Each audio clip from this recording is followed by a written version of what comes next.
আজকে জগদ্ধাত্রীতে আমরা দেখতে পাই যে কৌশিকী বারবার বলতে থাকে যে দুর্গা এই কোম্পানিটা তোর, তুই যেটা ইচ্ছা মনে করবি এবং আমার মনে হয় আমি যতটা ভালো চালিয়েছি তার থেকে তুই আরও ভালো চালাতে পারবি। এই বলে যখন কৌশিকী চলে যাচ্ছিল তখন দুর্গা তাকে চাপড়ে ধরে এবং তারপরে বলতে থাকে আমার জন্মদাত্রী মা জগদ্ধাত্রী হতে পারে কিন্তু তুইও আমার আরেক মা। তারপরে দেখতে পাওয়া যায় যে বাবু ভাইয়ের আড্ডাতে কৌশিক তারপরে বাবু ভাইয়ের আড্ডাতে চলে যায় শম্ভু তার দলবলকে নিয়ে এবং সেই সময় দেখা যায় যে চারিদিক দিয়ে গুন্ডারা শম্ভুকে ঘিরে ধরে এবং তারপরে তাদের সঙ্গে হাতাহাতি হতে থাকে।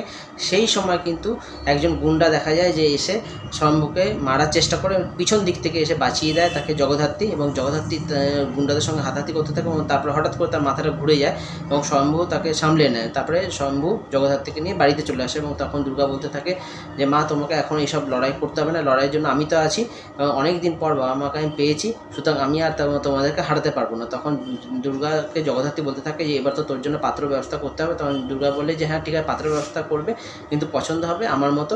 এবং তারপরে দেখা যায় যে উৎসব পিছনে এসে সব শুনতে থাকে এবং বলতে থাকে যে পাত্র তো সিলেক্ট করা হবে, লাখ টাকার প্রশ্ন পাত্রটা কে হবে। এবং তারপরে বৈদেহী রান্নাবান্না করতে থাকে, সেই সময় একটা কিন্তু গানের আওয়াজ ভেসে আসে এবং সেইটা উর্মিলা মুখার্জি এবং বৈদেহী সেটা শুনে প্রচণ্ডভাবে রেগে যায় এবং তারপরে তারপরে যেখানে গানটা চলছিল মানে দুর্গা জগদ্ধাত্রী এবং শম্ভু গানটা শুনছিল সেই ঘরে চলে যায় এবং সেখান থেকে গিয়ে ক্যাসেটটাকে তুলে নেয় এবং তারপরে বলতে থাকে এই গান এই বাড়িতে বাজবে না। এবং তখন কৌশিকীকে বলতে থাকে শম্ভু যে আমার মায়াকে নিয়ে আপনার আপত্তি কেন, আমার মায়ের গান শুনতে আপনার আপত্তি কেন। তখন তখন বৈদেহী বলতে থাকে উর্মিলা মুখার্জির গান এই বাড়িতে বাজবে না। তখন দুর্গা বলতে থাকে এই বাড়িতে উর্মিলা মুখার্জির গান বাজবে এবং আমরা ঠিক করেছি একটা অনুষ্ঠানও করা হবে তাকে নিয়ে এবং তার গান আবার সোশ্যাল মিডিয়ায় ছড়িয়ে দেওয়া হবে। এবং তখন প্রচণ্ডভাবে রেগে যায় বৈদেহী দুর্গার উপরে এবং সবাইকে ডেকে জড়ো করে নেয় মানে উৎসবকে মেহেন্দিকে।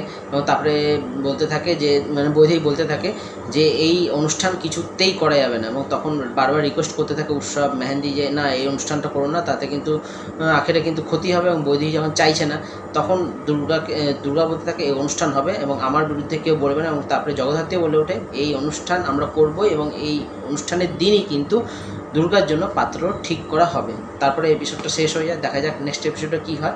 বন্ধুরা ভিডিওটা এখানে শেষ করলাম, যদি ভালো লাগে লাইক করে দেবেন, চ্যানেলটাকে সাবস্ক্রাইব করে দেবেন, পাশে থাকবেন, নমস্কার।